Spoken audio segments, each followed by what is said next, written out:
Ladies and gentlemen, welcome to the Rose Rumble here at Faena Forum. Tonight, a battle of wits of epic proportions. Tell us about it, Kelly. Yeah, there's no holding back tonight. We have invited VIP members, thought seekers, and a whole lot of guests who are ready to hit them with some hard-hitting questions. That's right, the verbal heavyweights themselves.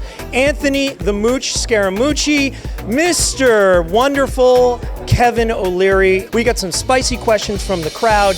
DOGE, taking America to the top or taking us to the bottom? Should Canada become the 51st state? There's a lot of fat in government. They don't really give a shit about your money because they're only there for 4 years. I'm not going to make fun of Kevin's hair. Be very careful. I've already been fucked over by Trump. He's about to be fucked over by him. Ladies and gentlemen, welcome to the Rose Rumble at Faena Forum.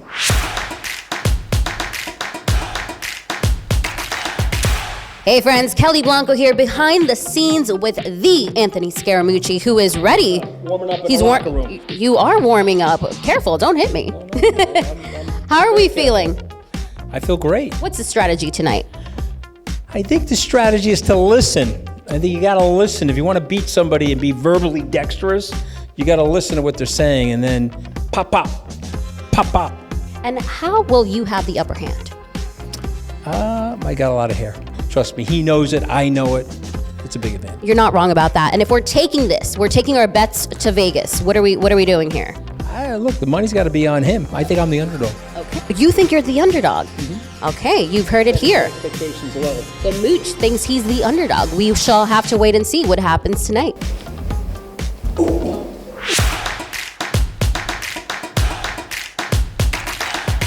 Hey friends, Kelly Blanco here once again backstage, but this time with Mr. Kevin O'Leary, Mr. Wonderful. Wow, you are looking pretty dapper, I gotta say. I'm so excited to be here because this is such an important mission for me to crush the little cockroach. That's what Mooch is. A cacarocha. A cacarocha. You have crushed many dreams in Shark Tank, but how will you crush the Mooch's dreams tonight? You know, the thing about the Mooch is you've got to go after him with not just brawn, but brain. People usually hit below the belt, but he is attacking above the neck tonight. He's talking about the hair game. Listen, this is the Dome of Desire right here, okay? He wants to throw hair around. When I've got the Dome of Desire, he's going to get crushed already. Dome of Desire? Absolutely. That's a new nickname. Chicks dig it. Yeah. Yeah, kind of. Good luck. All right. Get ready for election. There you have it, Mr. Wonderful, the Dome of Desire.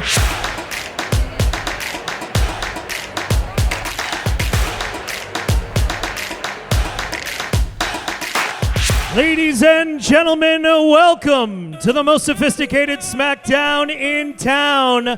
Live from the iconic Faena Forum, this is the Rose Rumble!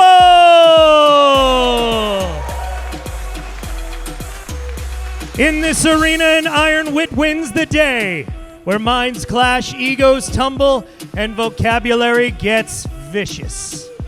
Tonight's verbal showdown is proudly presented by Faena Rose, where elegance meets sass and nobody gets physically hurt. This war of words is set for 8 rounds of razor-sharp tongues, with you being the judges at ringside, and your applause is the scorecard. And now, for the moment we've all been waiting for, it's time to meet our first contestant and reigning champion in this ultimate battle of wits. A man who's made a career out of quick exits, but not tonight, he's staying put. From the fast-paced world of finance, the former communications director who was fired faster than you can say Kofifi. Please welcome the master of the one-liner, the Mooch, Anthony Scaramucci!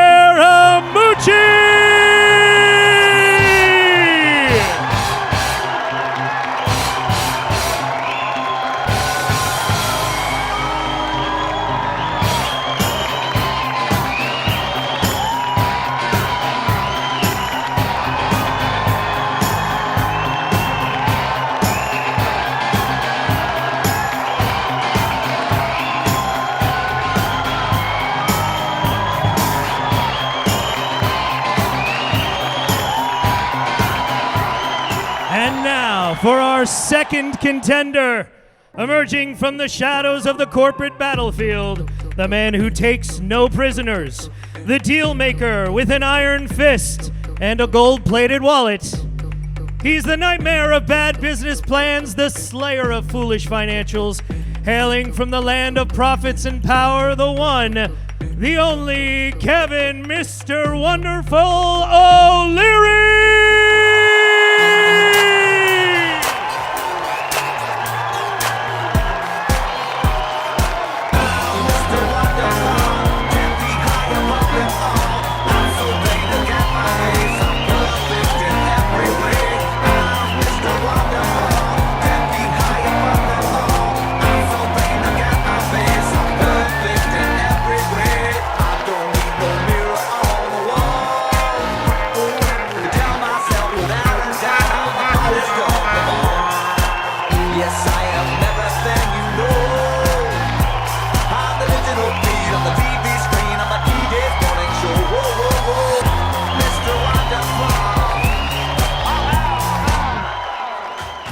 This is it, folks. Two masters of verbal warfare, each armed with nothing but their sharpest comebacks, wittiest barbs, and maybe a few slightly exaggerated facts.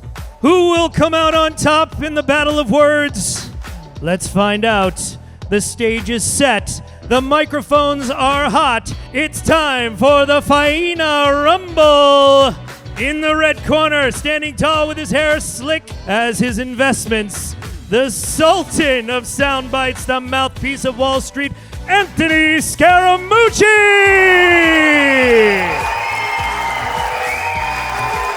And in the white corner, weighing in with facts, no feelings, and business realities, the king of quips, the master of deflection, Kevin O'Leary!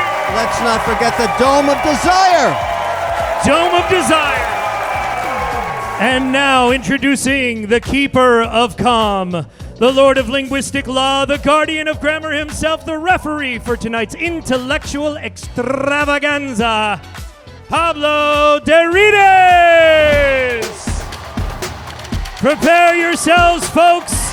It's about to get unbelievable. Let's get ready to rumble!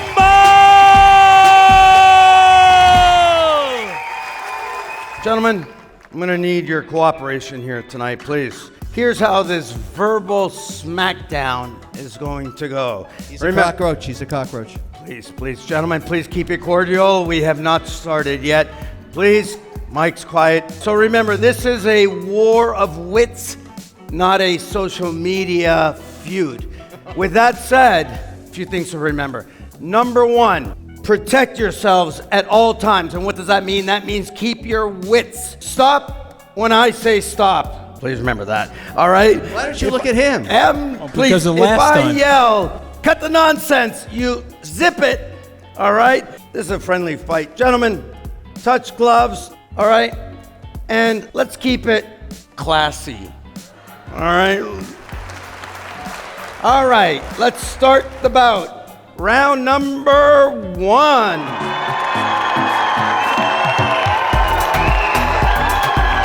Chihuahua, caramba.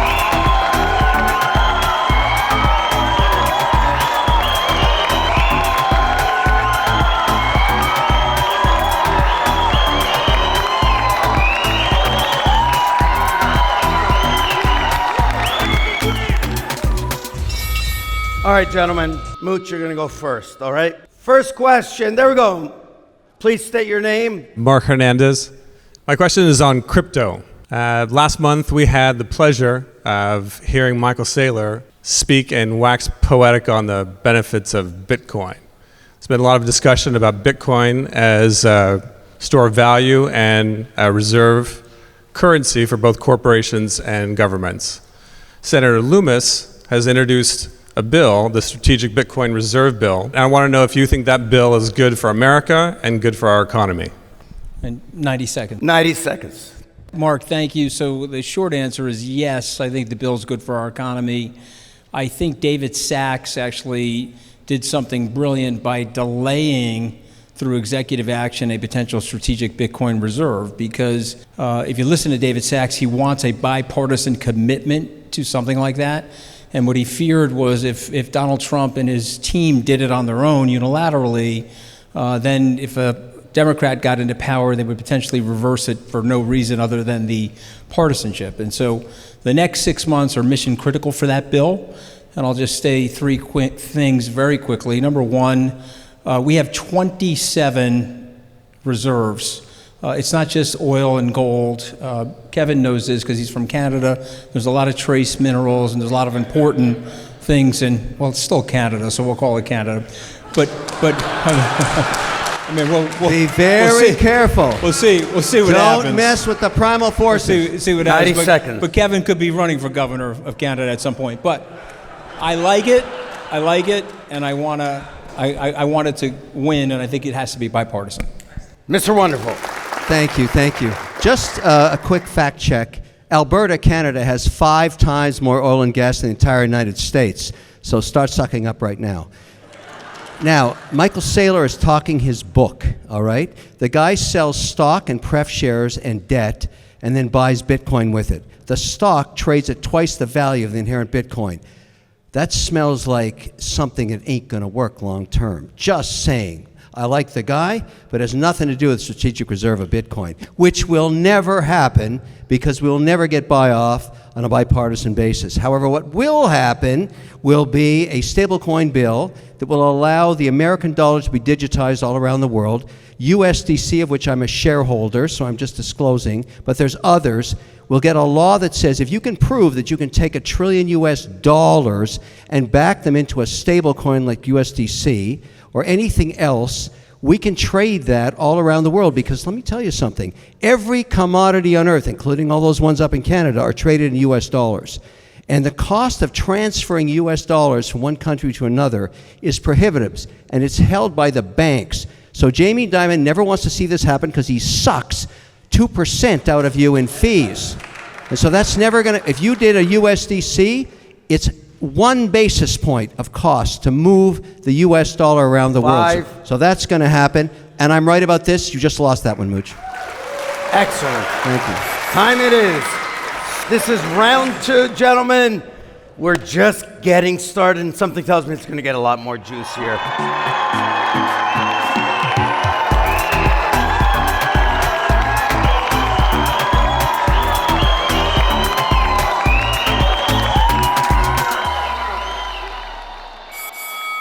Why did they pick such tall people to do the rounds? What do you think that's amazing?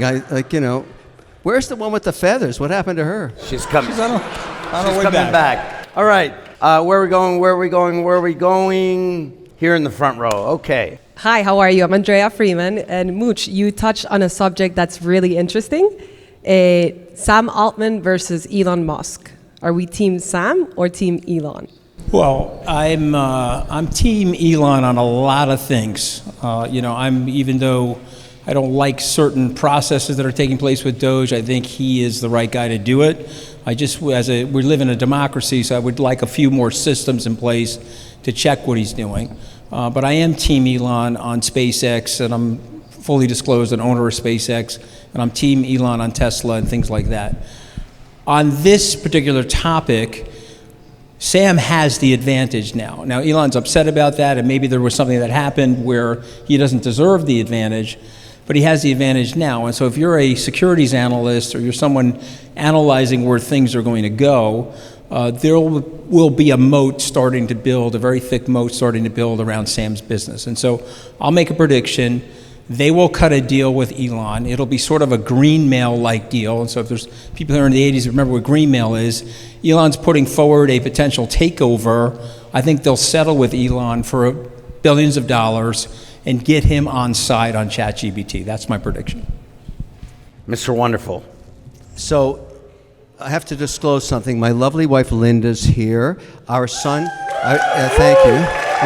And I say that because our son Trevor works for Elon at Tesla. And so we love Elon, obviously. And Trevor's done very well there, and I have a lot of respect for Elon. I'm going to say this quickly, but in life you're going to meet people, and I worked for Steve Jobs. He was about 80% signal, 10% noise, which means he was a very focused guy, not easy to work with, very unpopular, really nasty guy, but he really got it. Elon has no noise. He's 100% signal. He wastes 0 time in his day because he can't, but it does get him in a lot of trouble in different ways because he'll actually walk away from a conversation with you if he's wasting his time and he realizes that. He has 0 time to waste. There's never been a man like him. You just have to look at what he's achieved, and thank goodness he's doing DOGE right now because he's going to save a shitload of money. That's good. I agree. With that said, Oh, Feathers is back.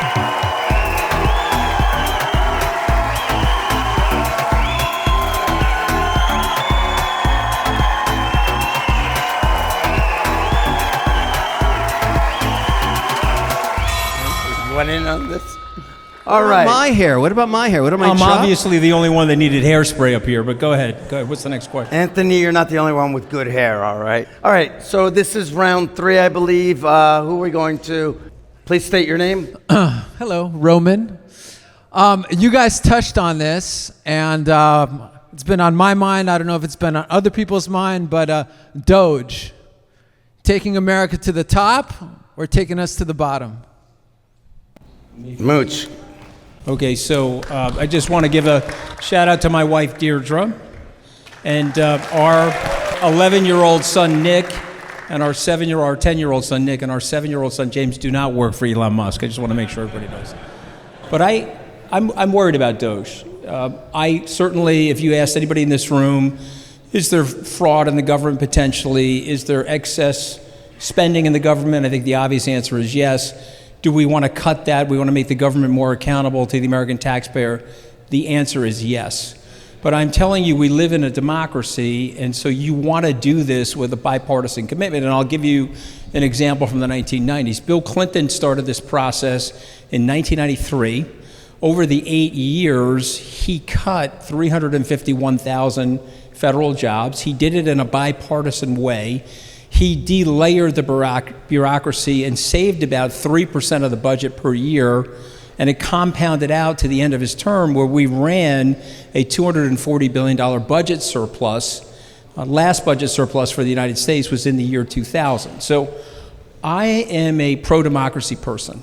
Every single person in this country has benefited from our system, the decentralized nature of our system, and we've been protected by the fact that we don't have a unitary system or too much of an expansion of executive power. And so I'm personally worried about it, but I do like DOGE, and I respect Elon, and I hope we can get some systems in place around it.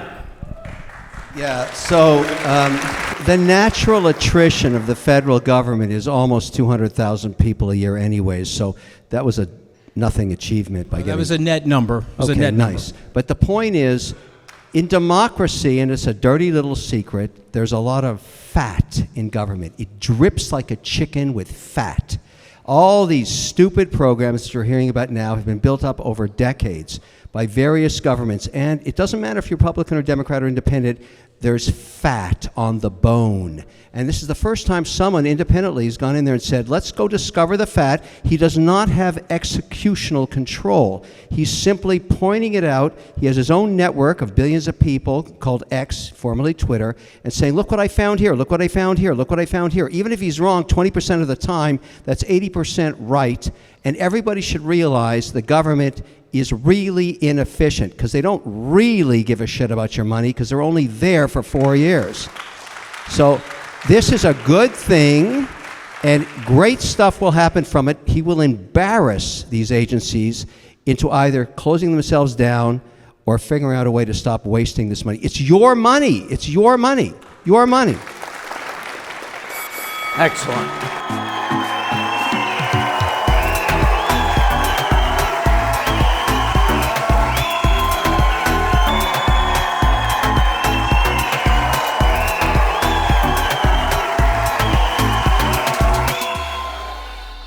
All right, next question. Here we go. State your name. Hi, I'm Alex. What do you think is going to be the future of TikTok, and what will ultimately happen to it? Bonus question for you, Mr. Wonderful. Why do you wear 2 watches? Obviously, we have to start that one with Mr. Wonderful. Please, 90 seconds. I love horology. I like to support young watchmakers. It's the same way as collecting paintings. I have many piece uniques now. I don't buy production watches anymore. I only do one-of-a-kinds. This is a one-of-a-kind watch.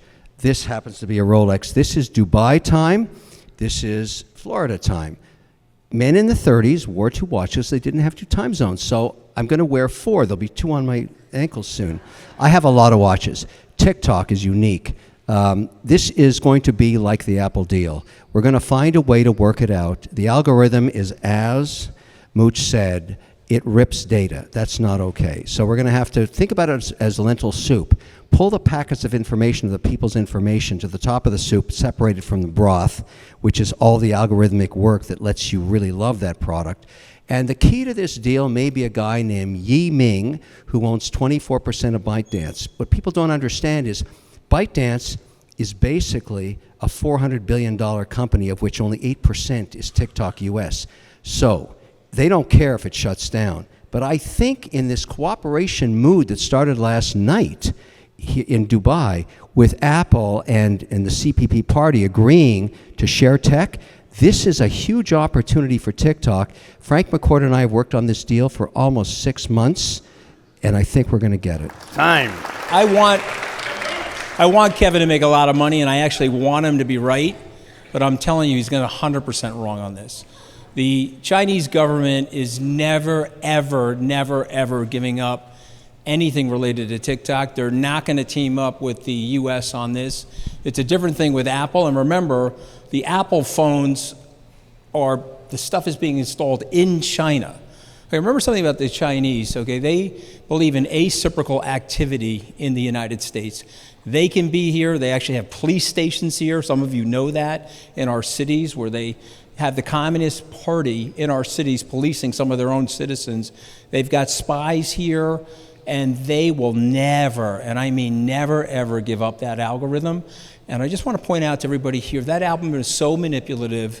30% of the men between 18 and 31, excuse me, let me rephrase that.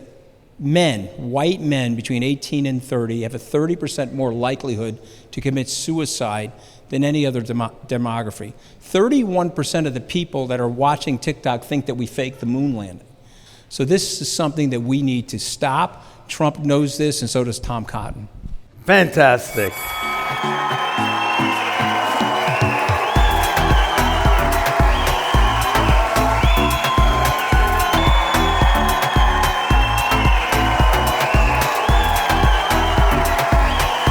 All right. Where are we going? Let's go right here to the front row. Please state your name. Gentlemen, I'm Kevin Ware. And we're getting into the later rounds now, so enough rope-a-doping. Let's get an actual knockout here, okay? Yeah.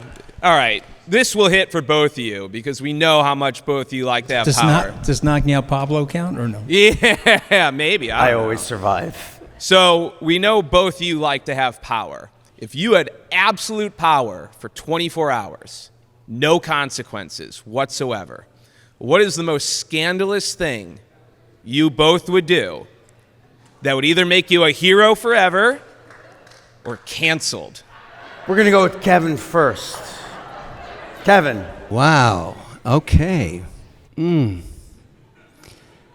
I would negotiate the deal with Canada. I would do that deal.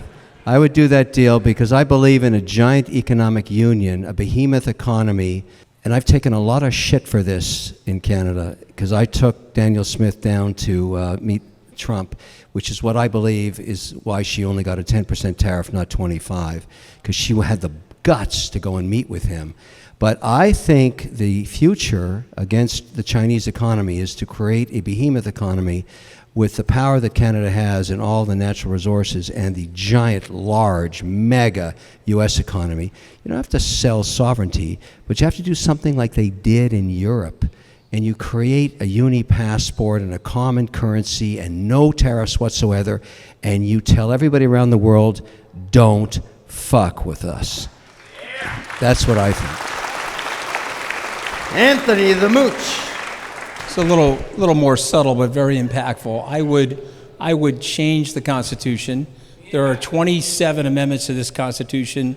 We have not had an amendment of any meaning since the 1965 Civil Rights Voting Act. We had a 93 amendment that was procedural. 2 amendments. Number 1, I would end Citizens United. People understand what that is. This money has poured into the system. We've created an oligarchy on both sides, not just one side. And then the second thing I would do is I would end gerrymandering. And so I would just submit to you, I would like you to think about this. We're in a supposed democracy, but the candidates are picking the voters. The voters are not picking the candidates. And we need to make it look like the geometric shapes that we all would recognize from 9th grade geometry, not the current jigsaw puzzle situation that we have right now. So 2 constitutional amendments, and then you can cancel me. No problem. Done. Fantastic answers. Next round.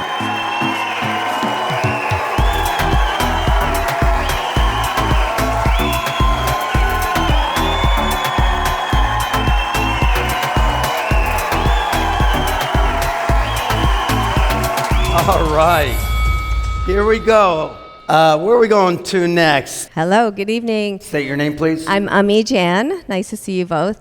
I know we have some Canadians in the ring. We probably have Canadians in the house as well, maybe? No. All right. Should Canada become the 51st state of the Union? And what are the pros and cons for that, please? Wow. Want me to go first? Yeah, I think you should go second. Mooch first. Me first. Yeah. Okay, so no, Canada should not become the 51st state of the Union. The North American continent has done way better than the South American continent. There's a great book about this by a guy named David Landis. It's called The Wealth and Poverty of Nations. Why did the North American continent do so much better than South America, where they have the same resources, the same coastlines roughly, the same amount of minerals and oil? It has to do with our legal system, and it has to do with the integrity of a democracy. And if the Canadian people want to be independent, and I believe they do, if you look at the polling, they certainly do, we should leave it like that. We should work with them. Kevin brought up something about an economic protectorate, which I certainly agree with, but I think most Canadians want to have their own national identity, and I don't think the United States should go back to 18th century imperialism and force something on the Canadians that they themselves don't want. It's just it's a recipe for disaster. Mr. Canada? Well, I think we're at a unique time in history. Canada, unfortunately, has been ruled for the last 9 years by an idiot king. And his policies destroyed the wealth of Canadians, from parity on the dollar to the U.S., down 41%. They can't even go to Disneyland anymore. And the idiot king is still there. There's going to be an election in the next 90 days. I begged Trump to wait. It didn't happen. But the idea was to wait until a mandate was secured by a new leader. It looks like it'll be a guy named Pierre Poilievre, and then he could negotiate with his peer. There is 13% of Canadians are willing to consider giving up their citizenship, become Americans. That's not enough to do that. But 43% want to explore some kind of an economic union. And to me, it can get to way past 50%. If you ask Canadians tonight, 11 out of 10 would rather change their Trudeau pesos into American dollars like that, because it's been destroyed by the idiot king. And so the key here is, what can we do together that makes us both better? Instead of fighting about the 49th parallel, let's worry about the Chinese cruising around to the north, where they're digging out minerals up there, and the Russians. And let's spend 2%. Canadians have not done that yet. The new leadership will probably say, look, to solve all this tariff warfare, we'll go to 2% on NATO, and let's get NORAD back up and running to show the Chinese there's no way they can come from the north, or the Russians. Russians, I don't really care about that much. That's a tiny economy, smaller than Italy. But the Chinese, you don't want to mess with those guys. And we got to protect ourselves. That's time. I have to tell you, Canadians not being able to afford Disneyland is a travesty.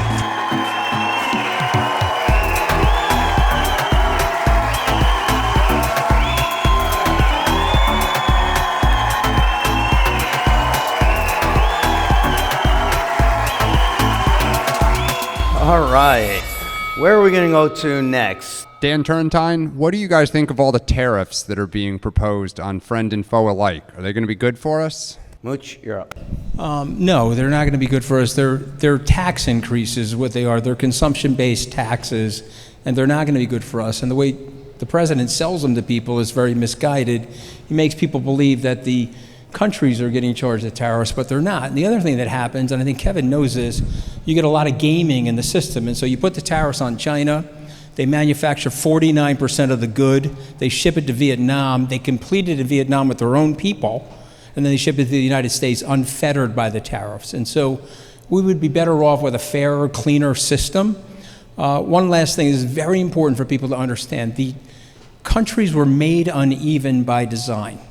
We were trying to raise living standards around the world. And if you raise living standards around the world, you get greater peace and you get greater prosperity. You can study any level of diplomacy to understand that.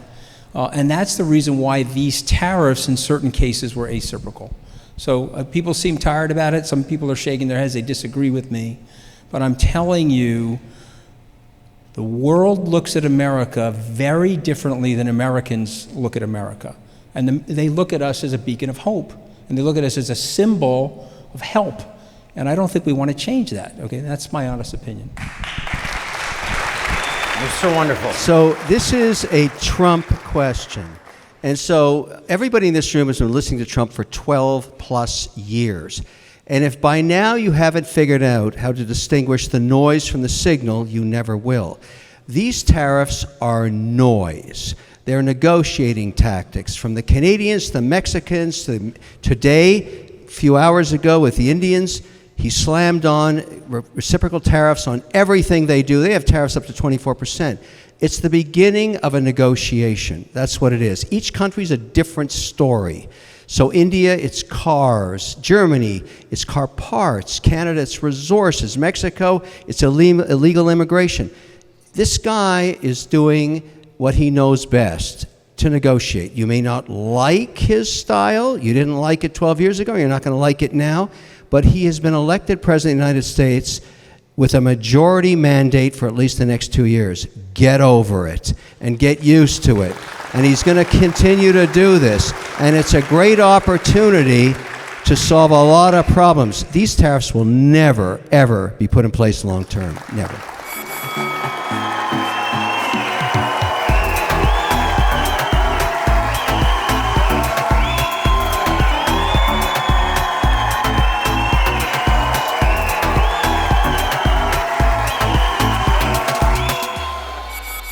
All right, kids, we are in the home stretch. Is everyone having fun? Woo!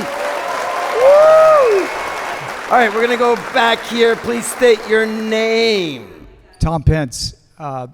So you both already have your Tom gloves. Pence?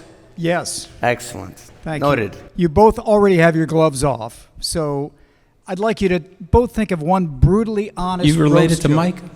You know it. I know. We're both we persona had dinner, non grata. we had dinner together, didn't we? Yeah, we had dinner we did. together. You're right. At the Yeah, Naval remember that. Observatory, right? Remember that, yeah. Yeah, I remember. So you both get one brutally honest roast joke. You've known each other for a long time. So give each other one brutally honest roast joke.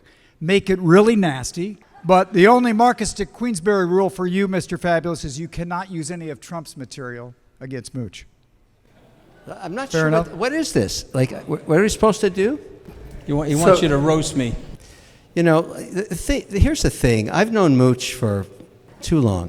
The truth is, I have My a lot. My wife laughed at that the hardest. No, by no, the way. I That know, was but bad. I mean, That was we've bad for been me. working financial services since we were, 4 years old, and so we've run into each other forever. If I didn't like this guy, I wouldn't be here with him right now. Sweating in like polyester robes. Yeah, this is silk. It's very I hard guarantee for you. me. Listen, I'm loving this. I'm having a great time doing it, but I have a lot of respect for him. And I love the fact that he got his friggin' ass kicked in the White House. Do you know they call his period there one Scaramucci time period? It was 10 days, right? It was 11. Even when Trump shits on me on Twitter, it's 11. Yeah. One Scaramucci Trump should be the is official scorer. 11 days. And so physicists all around the world now say it's a third of a Scaramucci. And all the students say, yes, it's a third of a Scaramucci. It is a time period of extreme shortness. That was pretty good. Mooch, feel free to respond. Pretty good.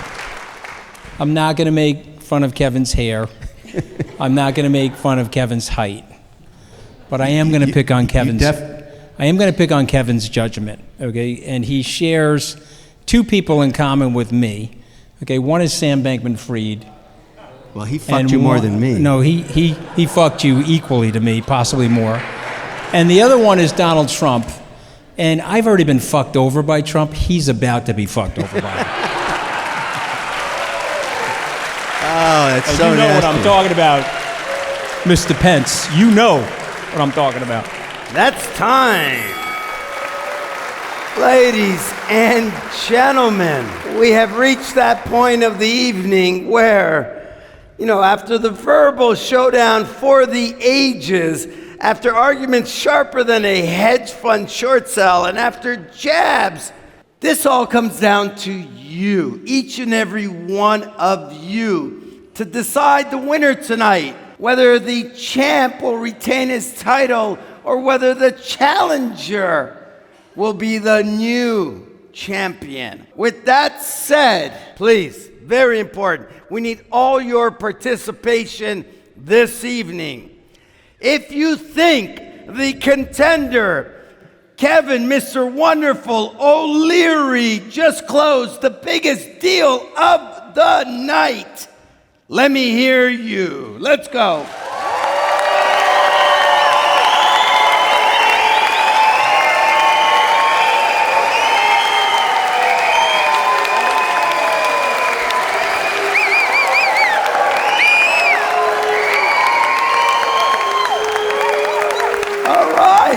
That was impressive.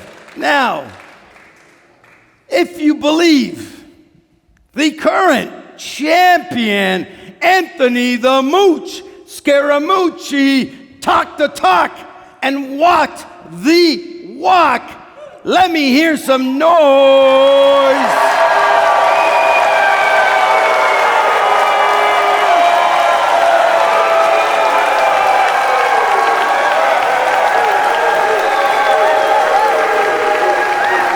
I'm hearing from the applause meter upstairs that it is a very, very close race. We are going to go for the second time to a runoff. Again, we need your participation one last time. If you believe the challenger, Kevin, Mr. Wonderful O'Leary, please, let's hear your applause.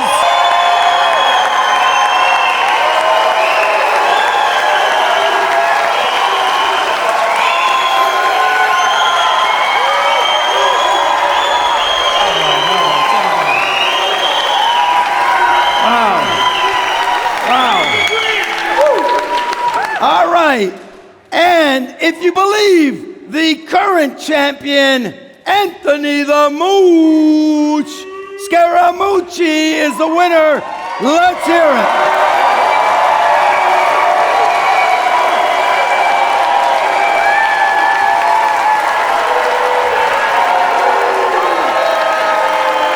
Ladies and gentlemen, it's that time where it gives me great pleasure, gentlemen, to announce the winner of the second Faena Rose Rumble and the new champion, Mr. Wonderful. Wow. Ladies and gentlemen, those words were sharper than a Wall Street deal gone wrong. Nicely done. Congratulations, Mr. Wonderful. This belt isn't just about winning. Thank you so much. It's a symbol of dominance, of wit. You'll never have to pay for another drink whenever you see Anthony again. Fantastic. Thank you so much. Thank you so much. He never has. Tonight, democracy won. Okay, let's talk first. Mr. Kevin O'Leary, Mr. Wonderful, you just dominated that debate like a Wall Street shark at a garage sale. What's your victory speech? Did you have something prepared for us? Well, and listen, who do you want to thank first or roast first? No. I'm so honored because I really felt capitalism, democracy, and the light won.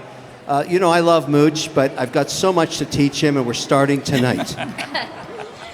Also, be honest. At any point, did you think that your opponent actually had a good argument, or are you just waiting for him He said to? a couple of interesting things, which he tends to do, but in the long run, it's really what matters. Can you convince him? And you know what? My number one thing is going to do is I'm going to take him to Mar-a-Lago to make it right with Trump. And He's now, coming back with me.